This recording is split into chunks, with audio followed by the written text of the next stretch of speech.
इस वक्त की बड़ी और अहम खबर आपको बता दें, जिस तरीके से ताबड़तोड़ उच्च स्तरीय बैठक हुई है, कई कड़े फैसले लिए गए हैं भारत सरकार की तरफ से। और आपको ये भी बता दें कि इस वक्त की बड़ी और जो अहम खबर है वो ये कि भारत के सख्त फैसलों से बौखला गया है पाकिस्तान। जी हां, बिल्कुल सही सुना आपने। आपको बता दें कि पाकिस्तान के पीएमओ ने बुलाई है एनएससी की मीटिंग, क्योंकि जिस तरीके से सिंधु समझौते को रद्द किया गया है, जिस तरीके से पाकिस्तानियों को 24 घंटे के भीतर 48 घंटे के भीतर भारत छोड़ने का फरमान सुना दिया गया है, अटारी बॉर्डर बंद करने का फैसला किया गया है, जिस तरीके से उच्चायोग में भी अपने लोगों को कम करने का फैसला लिया गया भारत सरकार की तरफ से, इन तमाम सख्त फैसलों के बाद पाकिस्तान बौखलाया हुआ नजर आ रहा है। बड़ी बैठकें की जा रही हैं और लगातार स्ट्रैटेजी बनाई जा रही है। पूरे भारत में बहुत ज्यादा गुस्सा है, बहुत ज्यादा नाराजगी है कि आखिर किस तरीके से इस नरसंहार को अंजाम दिया गया है।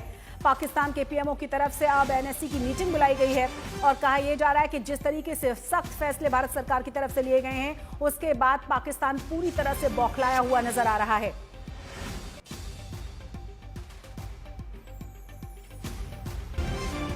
इस खबर पर ज्यादा जानकारी के साथ हमारे संवाददाता अशोक सिंघल जुड़ गए हैं। अशोक, और क्या जानकारी मिल रही है?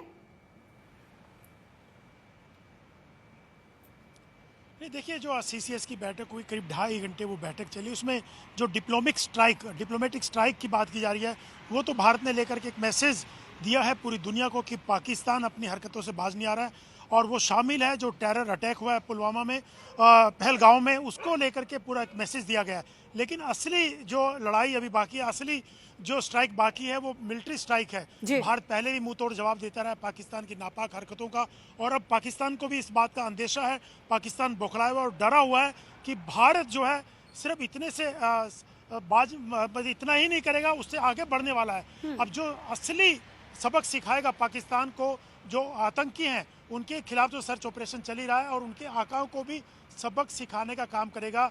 सीसीएस की बैठक में किस दिन होगा, ये कब किया जाना है, क्योंकि भारत हमेशा से अपने इरादे साफ करता रहा है। पूरा देश चाहता है कि सबक सिखाना चाहिए और मुंह तोड़ जवाब देना चाहिए। प्रधानमंत्री भी साफ तौर से कह चुके हैं कि किसी को बख्शा नहीं जाएगा। अब इंतजार इसी बात का है, पाकिस्तान भी इस बात को लेकर आशंकित है। अशोक, पाकिस्तान की तरफ से भी कहा जा रहा है कि जिस तरीके से बौखलाहट नजर आ रही है और जिस तरीके से उनके पीएमओ की तरफ से इमरजेंसी में मीटिंग बुलाई गई है, उसके क्या मायने निकाले जाएं, क्योंकि इन तमाम जो 5 कड़े फैसले लिए गए भारत सरकार की तरफ से, कहा गया कि इससे भी बहुत सख्त मैसेज गया है।